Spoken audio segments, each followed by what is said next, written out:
Mi marido me llamó, pobre mantenida, frente al juez y exigió quedarse con todo. El juez revisó los papeles y dijo algo que hizo que mi esposo palideciera. Señor, usted no le debe nada al banco. Le debe todo a ella. La primera vez que vi el extracto bancario olvidado sobre la mesa de la cocina, pensé que era un error del banco. Los números no podían ser reales. Nadie se endeuda tanto y sigue viviendo como si nada. Pero Saúl sí. Mi marido era cirujano plástico. Uno de los más solicitados de Madrid. Su clínica en la calle Serrano tenía lista de espera de 6 meses. Cobraba 15.000 euros por una rinoplastia. 20.000 por un lifting facial. Sus pacientes eran actrices, empresarias, esposas de futbolistas.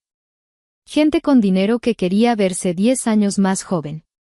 Y Saúl adoraba recordarme que él ganaba ese dinero. Yo solo enseñaba historia del arte en la Universidad Complutense. Mi salario mensual era lo que él cobraba por una sola cirugía. Tu sueldo de profesora mal paga el café, Jimena, decía cada vez que yo mencionaba algún gasto. Si quieres contribuir de verdad, busca un segundo trabajo. Pero mientras tanto, deja que el hombre de la casa maneje el dinero. Llevábamos 10 años casados. Los primeros 5 fueron buenos. Saúl era ambicioso pero cariñoso. Trabajaba muchas horas, pero los fines de semana eran nuestros. Cenábamos juntos. Hablábamos de planes. Él me escuchaba cuando le contaba sobre mis alumnos o sobre la investigación que estaba haciendo sobre el Renacimiento español. Pero cuando abrió su propia clínica hace 5 años, todo cambió. Compró un coche deportivo alemán. Luego otro. Después un reloj suizo de 50.000 euros. La casa donde vivíamos, que habíamos comprado juntos con un préstamo modesto, de repente no era suficiente. Compró una mansión en La Moraleja, el barrio más caro de Madrid. Piscina. Jardín. Garaje para 4 coches. Necesito proyectar éxito, decía. Mis pacientes esperan que su cirujano viva como ellos. Yo seguía yendo a la universidad en el metro. Seguía comprando mi ropa en tiendas normales. Seguía siendo la misma Jimena de siempre. Y Saúl empezó a despreciarme por eso. ¿Por qué no te arreglas más?, me preguntaba. Mis colegas traen a sus esposas a los eventos y ellas lucen elegantes. Tú pareces bibliotecaria. Yo era profesora universitaria. No bibliotecaria. Pero dejé de corregirlo. Hace 2 años, mi padre falleció. Papá había sido un industrial del norte, dueño de fábricas textiles en Bilbao. Un hombre discreto que nunca ostentaba su dinero. Vivía en una casa modesta, conducía el mismo coche desde hacía 15 años, y guardaba sus ahorros con cuidado. Cuando murió, me dejó una herencia considerable. 2 millones de euros. Le conté a Saúl esa noche, esperando que se alegrara. Que tal vez usáramos ese dinero para algo significativo. Viajes. Arreglar la relación que sentía cada vez más fría. Él apenas levantó la vista del teléfono. Bien. Ponlo en tu cuenta. Nunca se sabe. Eso fue todo. No preguntó cómo me sentía por la muerte de mi padre. No sugirió nada. Simplemente no le importó. Puse el dinero en una cuenta de inversiones a mi nombre. Y seguí mi vida. 3 meses después, Saúl contrató a una nueva recepcionista para la clínica. Noelia. 24 años. Rubia. Influenciadora digital con 200.000 seguidores en Instagram. Publicaba fotos en bikini, en restaurantes caros, en coches de lujo.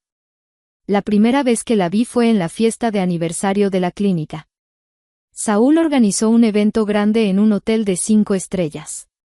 Yo llegué con un vestido negro simple. Noelia llegó con un vestido rojo tan ajustado que parecía pintado. Se colgaba del brazo de Saúl, riéndose de todo, tocándole el hombro, arreglándole la corbata. Es muy profesional, me dijo Saúl. Sabe de marketing digital. Va a ayudar a crecer la clínica en redes sociales. Yo no dije nada. Pero algo en mi estómago se retorció. Los meses siguientes, Saúl pasaba cada vez más tiempo en la clínica. Llegaba a casa a medianoche. Los fines de semana tenía reuniones de estrategia. Su teléfono sonaba constantemente. No lo confronté. Tal vez porque parte de mí no quería saber.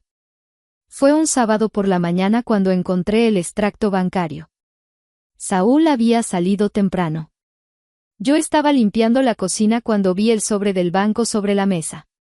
Estaba abierto, las hojas desparramadas. Lo recogí para guardarlo. Pero mis ojos captaron un número. Luego otro. La clínica tenía una deuda de 800.000 euros con el banco. La casa de La Moraleja estaba hipotecada por 1.200.000. Había 3 tarjetas de crédito con saldos combinados de 150.000 euros. El yate en Ibiza estaba financiado con un préstamo de 300.000. Más de 2,5 millones de euros en deudas. Me senté en la silla, con las manos temblando.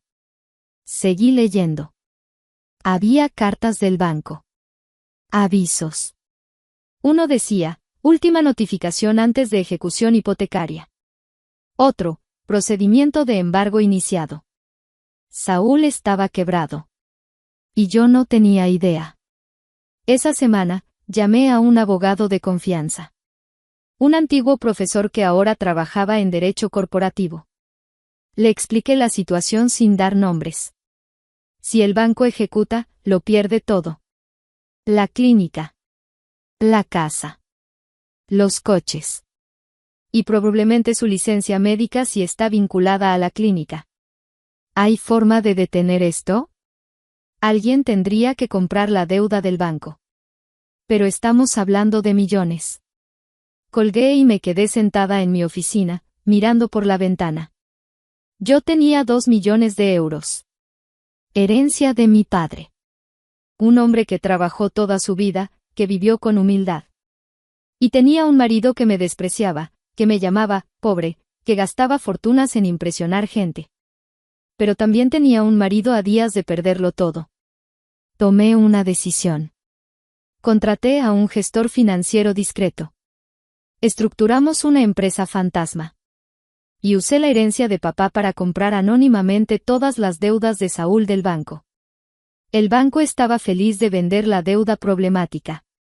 En 2 semanas, todo estaba transferido. Las cartas de embargo pararon. El banco dejó de llamar.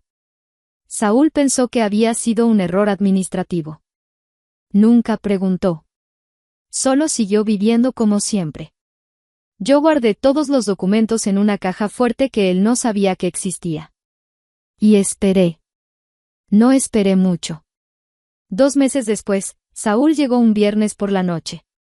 Yo estaba corrigiendo exámenes. Él entró al estudio sin golpear. Jimena, necesitamos hablar. Levanté la vista. Quiero el divorcio. Las palabras colgaron en el aire. No sentí shock. Sentí alivio. ¿Por qué? Porque ya no funcionamos. Tú eres básica. Yo necesito a alguien que entienda mi mundo. Noelia. Él ni siquiera negó. Ella me entiende. Me apoya. Asentí lentamente. Contraté al mejor abogado de Madrid, continuó. La audiencia está programada para dentro de 3 semanas. Voy a ser justo. Te daré pensión por 6 meses. Tiempo para que busques un segundo trabajo. La casa, la clínica, el yate, todo queda conmigo. Fue comprado con mi dinero. Me miró esperando lágrimas. Yo solo dije, está bien, Saúl. Nos vemos en el tribunal. Él parpadeó, confundido. Luego se encogió de hombros y salió. Esa noche, abrí la caja fuerte. Saqué todos los documentos. Las deudas. Los contratos de compra. Todo firmado. Todo legal. Todo mío. Llamé a mi propio abogado. No el más caro. Solo uno bueno. Uno honesto. Le expliqué todo. Él leyó los documentos y silbó. Señora Jimena, esto es perfecto. Él no tiene idea, ¿verdad? Ninguna. Va a ser una audiencia memorable. Las 3 semanas pasaron. Saúl se movió a un hotel de lujo. Noelia publicó fotos de ellos en Instagram. Nuevo capítulo, decía. Yo seguí enseñando. Seguí siendo la profesora discreta de siempre. Pero cada noche repasaba mis documentos. Una y otra vez. Organizándolos en carpetas etiquetadas. Asegurándome de que cada página estuviera perfecta. El día antes de la audiencia, mi abogado me llamó. ¿Lista para mañana? Lista. Recuerde, mantenga la calma. Déjelo hablar. Cuanto más hable, mejor para nosotros. Lo haré. Colgué. Me serví una copa de vino. Brindé sola en mi cocina. Por papá. Por su herencia bien invertida. Por la justicia que llegaría mañana. Esa noche dormí mejor que en años. La mañana de la audiencia me desperté a las 6. Me duché. Me vestí simple, pantalones grises, blusa blanca. Sin joyas. Sin maquillaje excesivo. Tomé mi portafolio con todos los documentos perfectamente organizados. Desayuné tranquila. Café y tostadas. A las 9, salí de casa. El tribunal estaba a 20 minutos. Conduje despacio, escuchando música clásica. Mozart. Me calmaba. Estacioné en el tribunal a las 9:30. La audiencia era a las 10. Caminé hacia la entrada. Y entonces lo vi. Saúl estaba esperando en la puerta, vestido con un traje que probablemente costaba 3.000 euros. Noelia estaba con él, con vestido de diseñador y tacones imposibles. Me vieron. Saúl sonrió. Una sonrisa de triunfo. ¿Lista para firmar, Jimena? Apreté mi portafolio contra el pecho. Lista, respondí. Entramos al tribunal de familia. La sala era grande, con techos altos y paredes color crema. Había hileras de bancos de madera para el público. Al frente, un estrado elevado donde estaba sentado el juez. El juez Velasco era un hombre de unos 60 años, cabello blanco perfectamente peinado, lentes gruesos de montura negra. Tenía frente a él un dossier enorme, lleno de papeles marcados con pestañas de colores. Saúl caminó con confianza hacia la mesa de la izquierda. Su abogado ya estaba ahí, un hombre corpulento de 50 años con traje gris y maletín de cuero italiano. Se dieron la mano como viejos amigos. Noelia se sentó en los bancos del público, en primera fila. Cruzó las piernas y sacó su teléfono. Probablemente para publicar alguna historia de Instagram. Yo caminé hacia la mesa de la derecha. Mi abogado, el señor Ortiz, ya estaba esperándome. Era un hombre delgado de 45 años, con traje modesto pero impecable. Me dio un apretón de manos tranquilizador. Todo va a estar bien, susurró. Me senté. Puse mi portafolio sobre la mesa. Respiré hondo. El juez Velasco golpeó su martillo una vez. Buenos días. Caso número 2847. Divorcio entre el señor Saúl Mendoza Ruiz y la señora Jimena Herrera López. Procederemos con la audiencia de disolución matrimonial y división de bienes. El abogado de Saúl se puso de pie inmediatamente. Excelencia, mi cliente solicita proceder directamente con los términos que hemos propuesto. Es un caso simple. Separación amistosa. Sin hijos. División clara de bienes. El juez lo miró por encima de sus lentes. Señor Durán, aprecio su entusiasmo, pero yo decido cómo procede mi sala. Siéntese. El abogado se sentó, un poco menos confiado. Señor Saúl, dijo el juez, ¿desea hacer alguna declaración inicial? Saúl se puso de pie. Ajustó su corbata. Esa corbata de seda que probablemente costaba más que mi sueldo mensual. Sí, Excelencia. Gracias. Carraspeó. He estado casado con Jimena durante 10 años. Fueron años donde yo construí mi carrera como cirujano plástico. Abrí mi propia clínica. Compré propiedades. Invertí en activos. Todo con mi esfuerzo y mi dinero. Miró hacia mí de reojo antes de continuar. Jimena es profesora universitaria. Gana un salario modesto. Muy modesto. Durante nuestro matrimonio, ella nunca contribuyó de manera significativa a nuestro patrimonio. Yo pagaba la casa. Yo pagaba los coches. Yo pagaba todo. El juez escuchaba sin expresión. No guardo rencor, continuó Saúl, con esa voz que usaba cuando quería sonar magnánimo. Entiendo que ella hizo lo que pudo. Pero la realidad es que ella fue una carga financiera. Una esposa mantenida. Escuché un murmullo en la sala. Alguien del público tosió incómodo. Por eso, dijo Saúl, enderezándose, propongo lo siguiente, la clínica en la calle Serrano queda a mi nombre. La casa en La Moraleja queda a mi nombre. El yate en Ibiza queda a mi nombre. Los coches quedan a mi nombre. Todo fue comprado con mi dinero. Es justo. ¿Y qué propone para la señora Jimena?, preguntó el juez. Saúl sonrió. Una sonrisa que pretendía ser generosa pero que solo era condescendiente. Le ofrezco una pensión de 1.500 euros al mes durante 6 meses. Tiempo suficiente para que encuentre un segundo trabajo o aprenda a vivir con su sueldo de profesora. Se sentó, satisfecho consigo mismo. El juez Velasco no dijo nada por un momento. Solo lo miró. Luego bajó la vista al dossier frente a él. Pasó una página. Luego otra. Frunció el ceño. Señor Saúl, dijo finalmente, usted habla con mucha propiedad sobre sus bienes. La clínica. La casa. El yate. Todo comprado con su dinero, según dice. Exacto, Excelencia. Pero hay algo curioso en los documentos que tengo aquí. El juez quitó sus lentes y los limpió lentamente.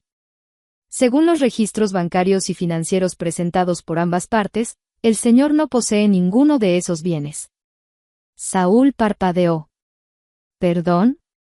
Están a su nombre, sí, continuó el juez. Pero están dados como garantía de préstamos. Préstamos que usted no ha pagado. El abogado de Saúl se puso de pie rápidamente. Excelencia, mi cliente tiene un flujo de caja excelente. La clínica genera ingresos sustanciales. La clínica, lo interrumpió el juez, leyendo directamente del documento, fue refinanciada 3 veces en los últimos 2 años. La última vez hace 18 meses.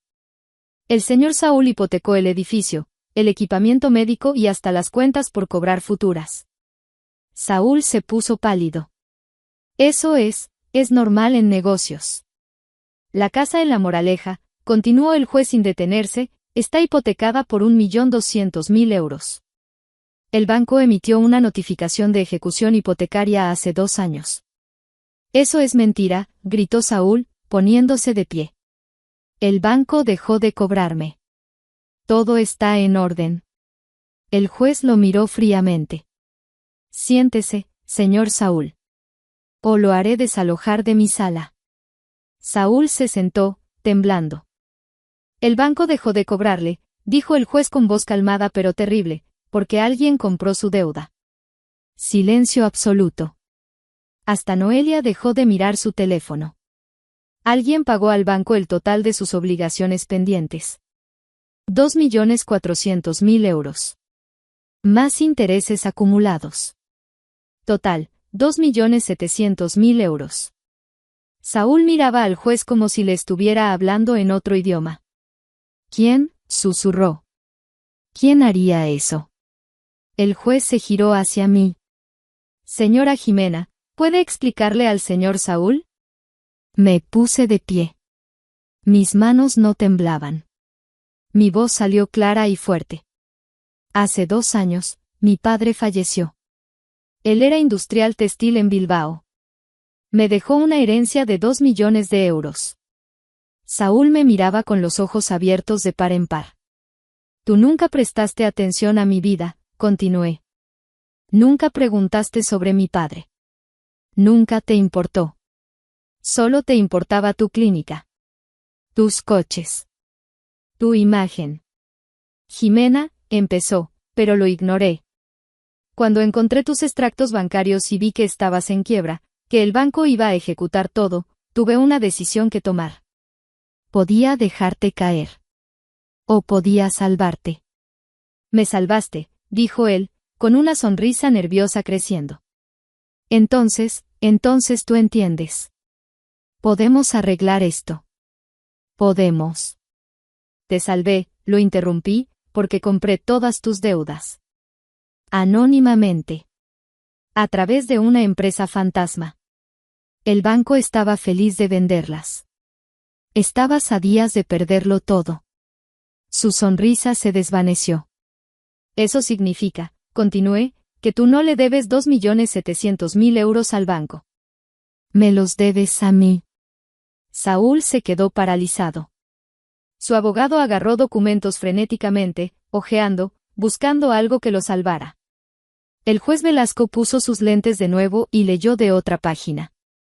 Según la documentación presentada por la señora Jimena, ella es ahora la acreedora principal del señor Saúl. La deuda cubre la hipoteca de la clínica, la hipoteca de la casa, los préstamos de los vehículos y el financiamiento del yate. El juez cerró la carpeta. Eso significa, señor Saúl, que técnicamente usted no posee nada. Todo lo que tiene está sujeto a una deuda que supera ampliamente el valor de los activos. No, no puede ser, tartamudeó Saúl. Señora Jimena, dijo el juez, girándose hacia mí, ¿cuál es su solicitud? Me puse de pie completamente. Abrí mi portafolio y saqué un documento que mi abogado y yo habíamos preparado. Excelencia, mi exmarido acaba de declarar frente a este tribunal que yo soy una esposa mantenida. Que nunca contribuí. Que fui una carga. Miré directamente a Saúl. Pero la realidad es que yo, con la herencia de mi padre, salvé su carrera. Salvé su clínica. Salvé su reputación. Sin mi dinero, él habría perdido su licencia médica cuando la clínica fuera embargada. Jimena, por favor, suplicó Saúl. Él quiere un divorcio rápido, continué. Yo también. Por lo tanto, solicito formalmente la adjudicación de bienes como pago parcial de la deuda que él tiene conmigo. Especifique, dijo el juez. La clínica de estética en la calle Serrano. Valuada en 900.000 euros según el avalúo comercial. Y la casa en La Moraleja. Valuada en 1.100.000 euros. No puedes hacer esto, gritó Saúl. Esa clínica es mi vida. Es mi carrera. Debiste pensar en eso, respondí fríamente, antes de llamarme, pobre mantenida, frente al juez. Antes de gastar 2 millones de euros en impresionar a una influenciadora de 24 años. Noelia, en el fondo de la sala, se hundió en su asiento. El juez Velasco levantó su martillo. La solicitud de la señora Jimena es legal y justificada. La deuda existe. Los activos pueden ser adjudicados como pago. Señor Durán, ¿tiene alguna objeción legal? El abogado de Saúl hojeó papeles desesperadamente. Finalmente, dejó caer sus manos. No, Excelencia. La deuda es real. La adjudicación es, técnicamente válida. El juez golpeó su martillo. Concedido. La clínica de estética ubicada en calle Serrano 47 y la propiedad ubicada en La Moraleja son adjudicadas a la señora Jimena Herrera López como pago parcial de la deuda. El divorcio queda decretado. Esta audiencia ha concluido. Saúl se derrumbó en su silla. Su cara había perdido todo el color. Sus manos temblaban. Me puse de pie, guardé mis documentos en el portafolio y caminé hacia la salida. Al pasar junto a Saúl, me detuve. Ah, Saúl, dije suavemente. Puedes quedarte con el yate si quieres. Pero según los registros que revisé, tiene el motor fundido. Y la Marina de Ibiza cobra 5.000 euros al mes de amarraje. Buena suerte pagando eso sin la clínica. Salí de la sala sin mirar atrás. En el pasillo, mi abogado me alcanzó. Señora Jimena, eso fue perfecto. Absolutamente perfecto. Gracias, señor Ortiz. ¿Qué va a hacer con la clínica? Contratar un administrador competente. Y seguir enseñando. Porque amo mi trabajo. Y porque mi salario de profesora, aunque Saúl lo desprecie, es honesto. Salí del tribunal. El sol de Madrid brillaba. Respiré hondo. Detrás de mí, escuché voces. Me giré. Saúl salía del edificio, tambaleándose. Noelia caminaba detrás de él, con sus tacones repiqueteando en el mármol. Saúl, espera, decía ella. ¿Podemos hablar de esto? Él se giró hacia ella. ¿Hablar de qué, Noelia? ¿De cómo acabo de perder todo? ¿De cómo ya no tengo clínica? ¿Ya no tengo casa? Ella retrocedió. Bueno, nosotros podemos. Nosotros, repitió Saúl con una risa amarga. Tú estabas conmigo porque pensabas que yo era rico. Pues adivina qué. Estoy quebrado. Peor que quebrado. Estoy endeudado. Noelia lo miró de arriba a abajo. Luego, sin decir palabra, levantó su mano y llamó a un taxi que pasaba. El taxi se detuvo. Ella subió. Espera, dijo Saúl. ¿A dónde vas? Noelia lo miró a través de la ventanilla abierta. A buscar a alguien que sí tenga dinero de verdad. El taxi arrancó. Saúl se quedó parado en la acera, solo, con su traje de 3.000 euros y nada más. Yo subí a mi propio coche. Un sedán modesto de 5 años. Pero era mío. Pagado. Sin deudas. Encendí el motor y conduje de regreso a la universidad. Tenía una clase que dar a las 3 de la tarde. Renacimiento español. Mi especialidad.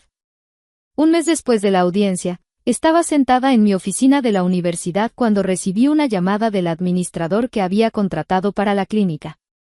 Señora Jimena, buenas noticias. Cerramos el mes con ganancias por primera vez en 2 años.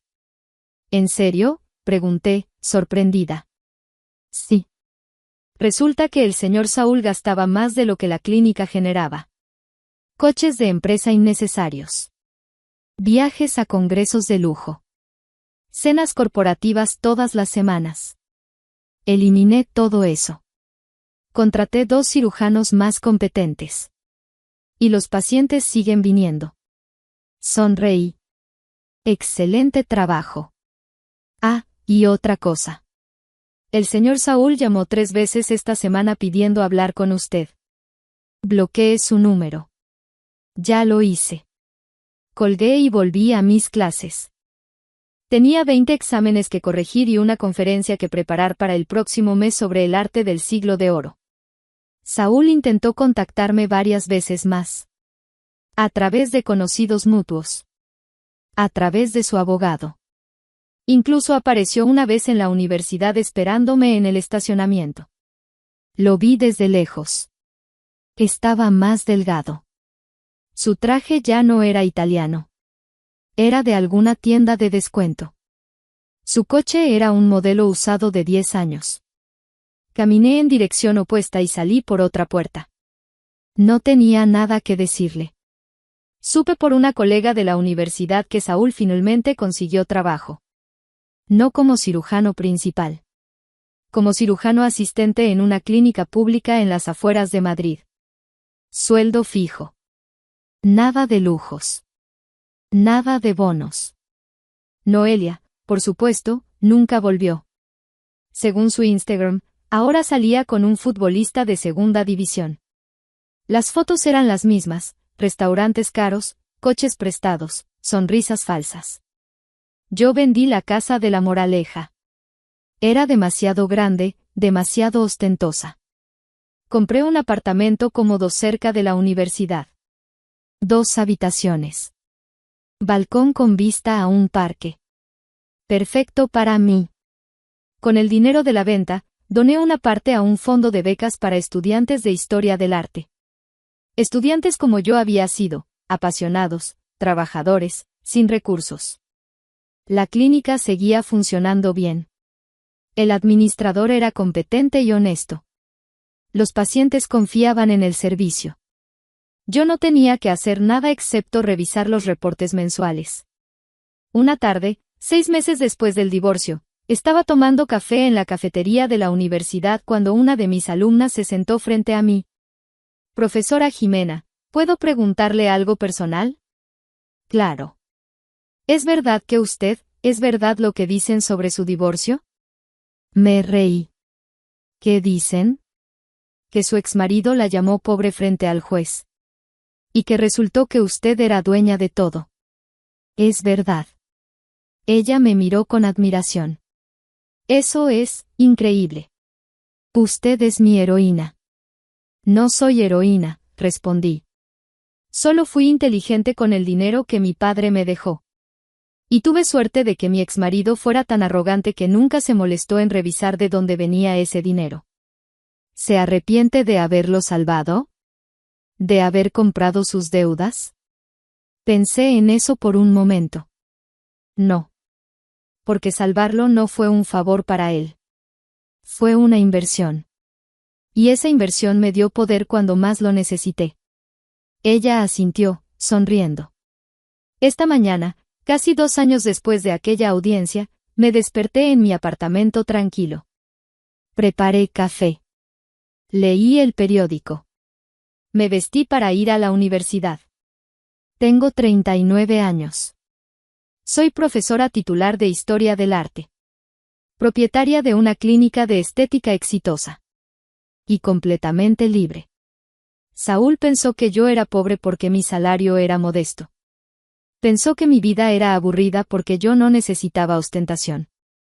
Pensó que él me hacía un favor al mantenerme. Pero la verdad es que yo mantuve su imperio de mentiras. Con dinero real. Con herencia ganada honestamente por mi padre. Y cuando él decidió humillarme públicamente, yo simplemente cobré mi deuda. Ayer vi a Saúl de lejos. Estaba saliendo de un supermercado con bolsas de compra. Caminó hasta un coche viejo y se subió. Ya no había arrogancia en sus movimientos. Solo cansancio. No sentí satisfacción. No sentí lástima. Sentí nada. Porque él ya no era parte de mi vida. Era simplemente un error corregido. Esta tarde daré mi clase sobre Velázquez. Mis alumnos leerán sobre el poder y la dignidad capturados en los retratos reales del siglo XVII. Y yo les explicaré que la verdadera riqueza nunca estuvo en los palacios dorados ni en las joyas ostentosas. Estuvo siempre en la inteligencia. En la dignidad. En saber exactamente cuánto vales. Y en nunca, jamás, dejar que alguien te diga lo contrario.